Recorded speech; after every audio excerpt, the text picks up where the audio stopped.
My name is Eric Newman. I'm the founder and chief play officer of Rock Solid Foundation. Rock Solid loves and serves kids fighting cancer, and the reason that it's pediatric cancer is because I had cancer at 3 years old. And ever since 3 years old, I've been trying to figure out the pain that I went through, trying to extract the purpose from that.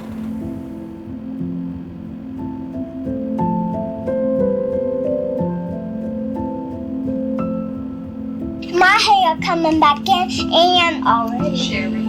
And my dad's hair not coming back. We had just bought a new house. We had just bought a new Jeep.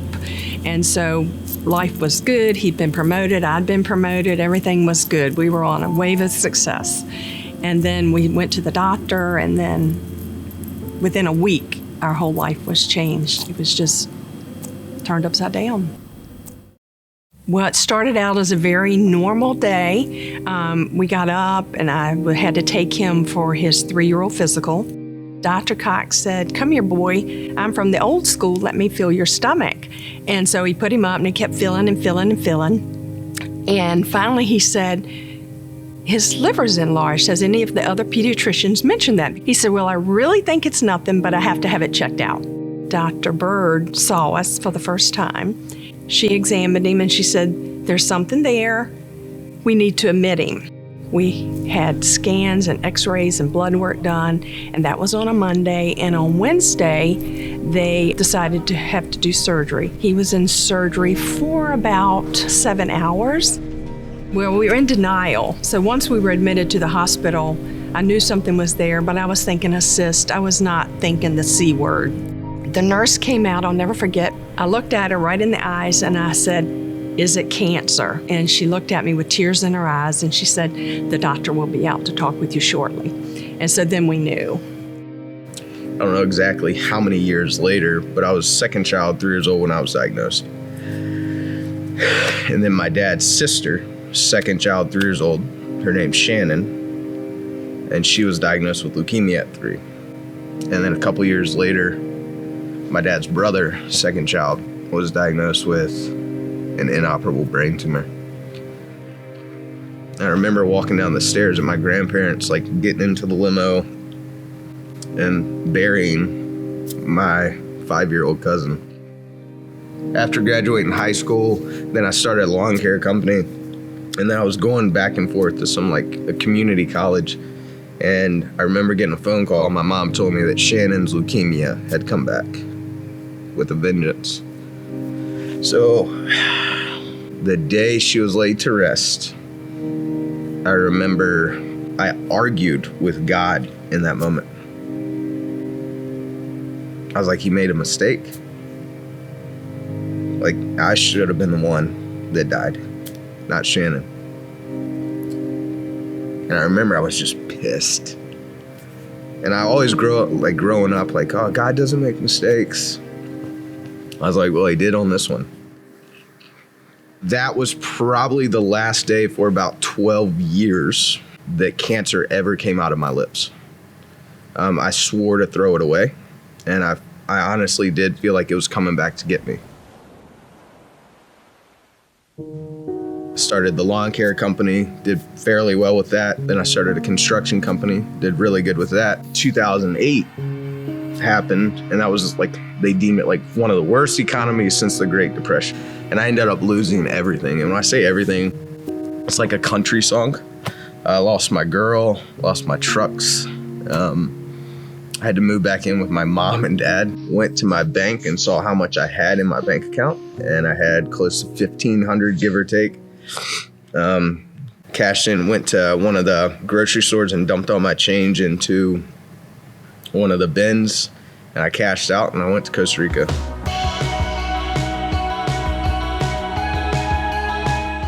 So went to Costa Rica, did some surfing, some traveling the country. And it was a night, I don't remember how long I had been there, probably 2 weeks. And I was in a hammock. I could hear the ocean. And I'd never felt so alone in my entire life. I was like, there's got to be more than this. So I reached under my hammock, grabbed the journal out.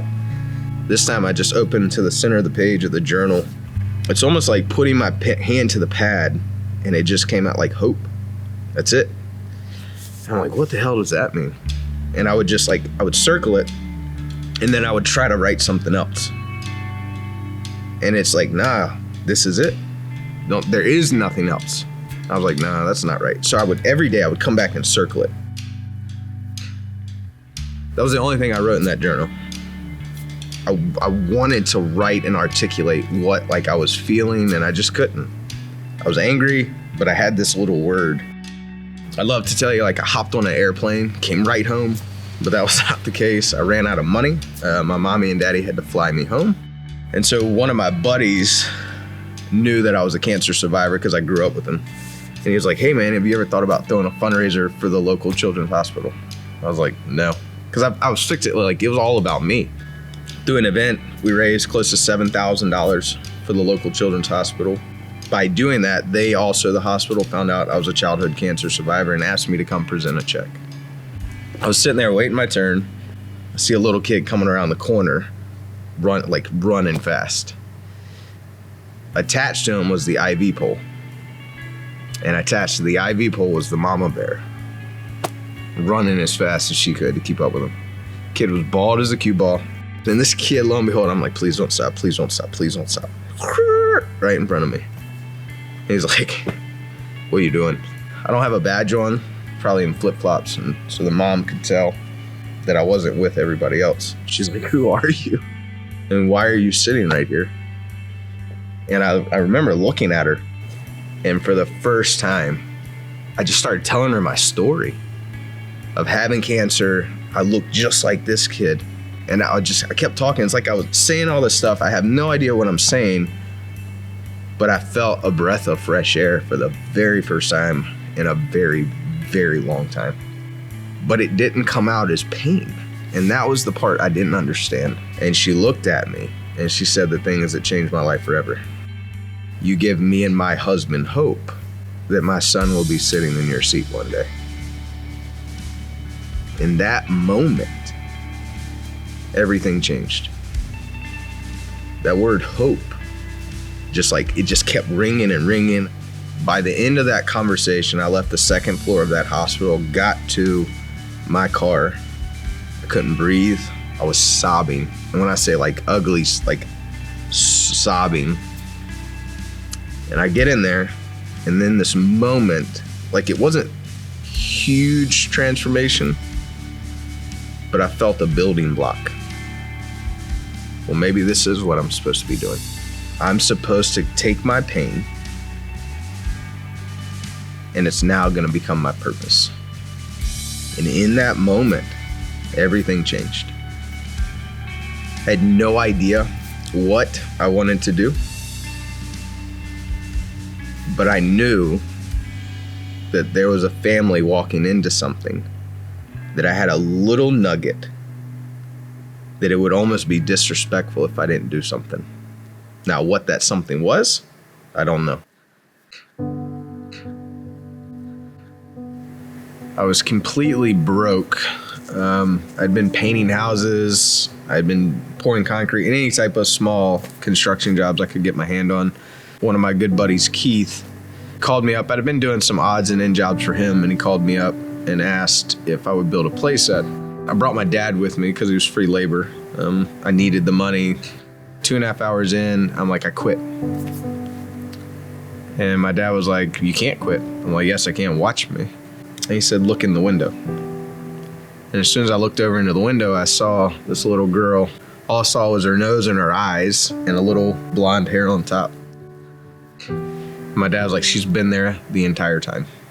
And as I'm anchoring it down, I'm like, I will never build another playset in my life. This little girl busts out the back door, grabs my leg, and she says, thank you for letting me play. And when she said that, I looked at my dad.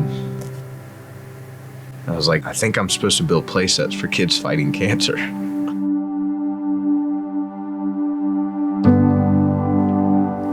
What I found is the more that I talked about me having cancer and wanting to do something with my experience, I started noticing that people wanted to be a part of something bigger than themselves.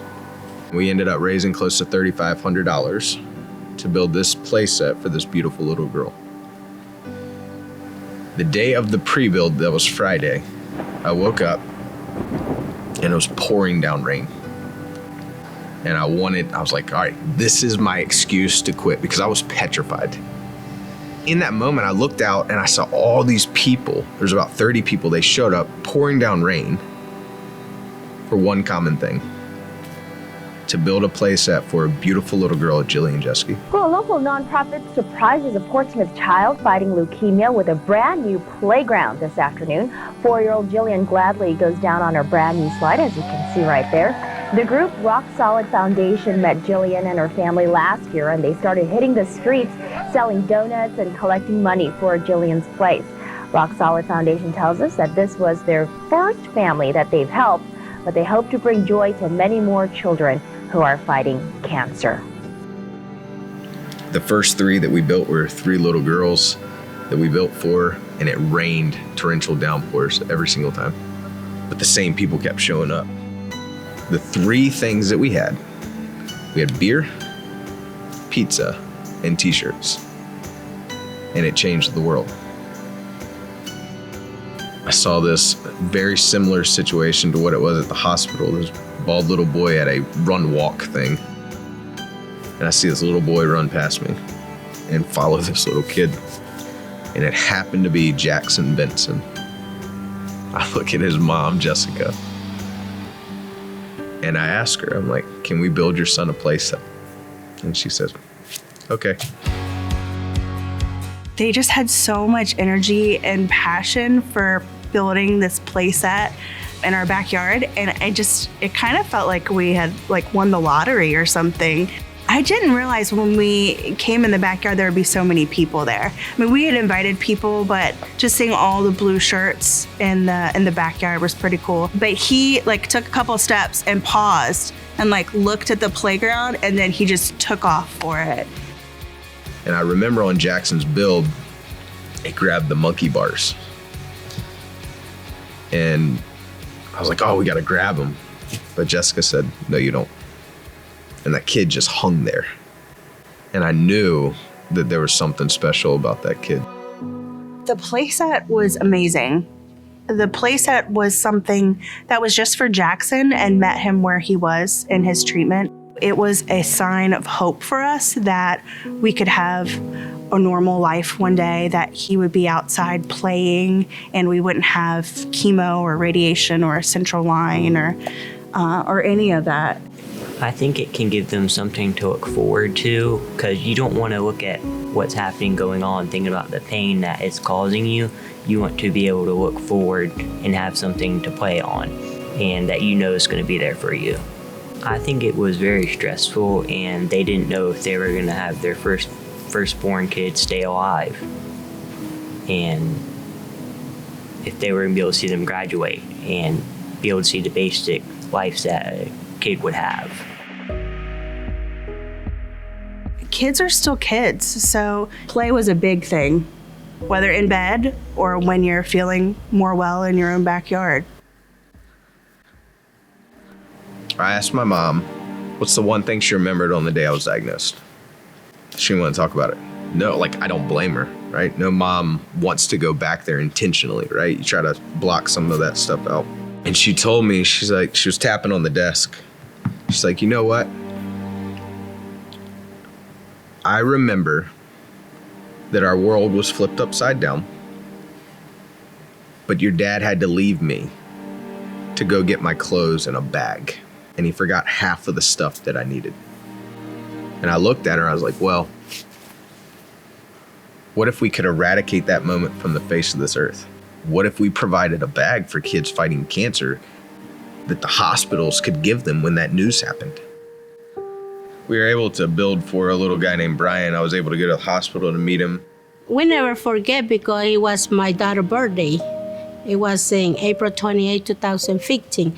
But I remember, when the doctor, explained me and they gave me the diagnostic. And I feel so bad, believe me. I broke my heart Brian's mom kept saying this over and over, and I don't remember the exact phrase, but when they translated it for me, it's like, people don't do stuff like this for us. Rock Solid Foundation, they give me a little bag with the most important parents they needing in the hospital, because they have all stuff you can stay, in the hospital. Everything they come in the bag. You can open it and you can use it. And you can spend more time with the kid, because you don't spend your time, go to the store. No, you can get everything from there. You can find whatever you need is there.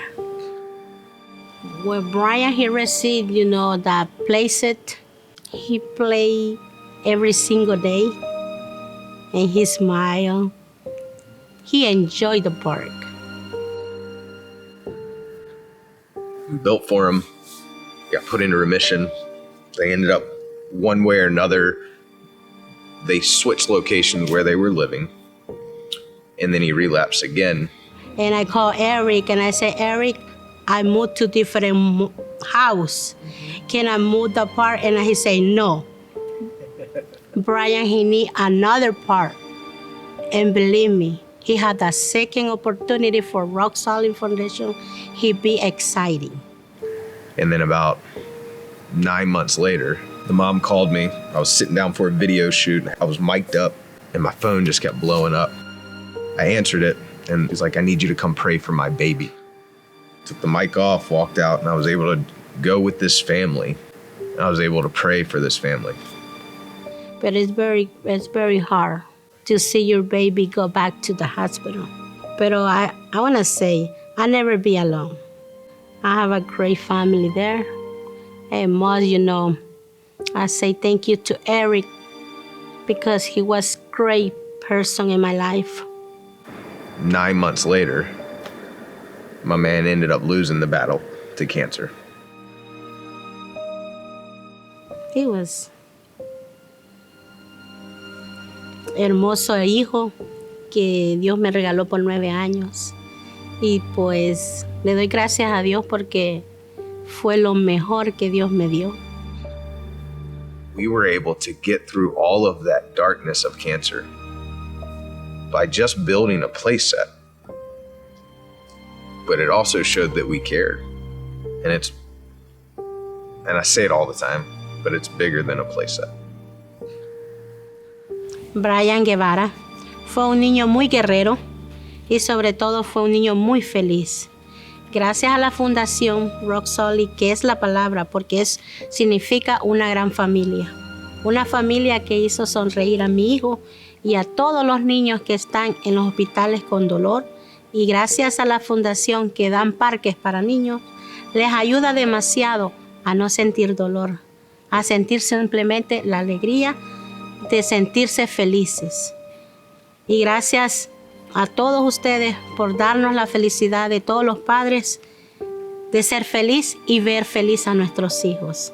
A nombre de Brian, gracias a todos y gracias Rock Solid. Enjoy your kid, enjoy your family, enjoy everything. It's hard, when you're fighting a lot and sometimes you lose. But I never lost because Brian, he won. The most important is lovely.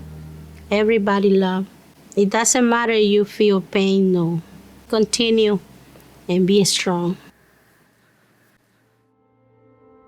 I think where Rock Solid Foundation is now, we're still extremely focused on that moment in time, changing the way that families live with cancer. We're building play sets all over the United States. We've launched new programs. Our Ready Bags are in hospitals all over the United States. And I think that we still have the same mentality of we would drain the bank account for one single family if we have to. Rock Solid Foundation, we've scratched and clawed for so many years just to survive. And I remember a family that we built for, their nephew was diagnosed on the West Coast. And they asked if I could provide him a play set. And in Oregon. We had the money, but I got scared of losing everything. And by the time that I was able to like overcome that fear, I was like, yeah, we're gonna build him a playset. I decided like we're gonna do it. I don't know how, but we're gonna figure it out. And I make the phone call, and the little guy had passed away a couple weeks before. The next time someone asked me to do it, to build a playset, I'm just gonna say yes. The power is in the decision, right? To make the decision to do it. I said, if you're gonna do this, it needs to be for every child. And we have been chasing like to not say no. And it's allowed us to be creative. It's allowed us to stay extremely curious on how we can push the envelope. Because cancer doesn't care. That's what we're called to do. The power is in the community, and the power is in the people that come together to focus on the power of one. One child, one playset, one ready bag, building hope, and providing that core function of play. And I think that's what makes Rock Solid Foundation unique, is that we put it back into the hands of the community to do what they know how to do. I guarantee we will show you what hope looks like.